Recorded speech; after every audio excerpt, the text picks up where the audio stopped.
5 yıl bir partada oturup okudu.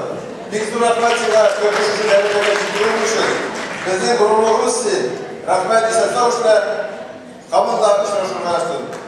Diyeceğim, şimdilerin sayılmasın.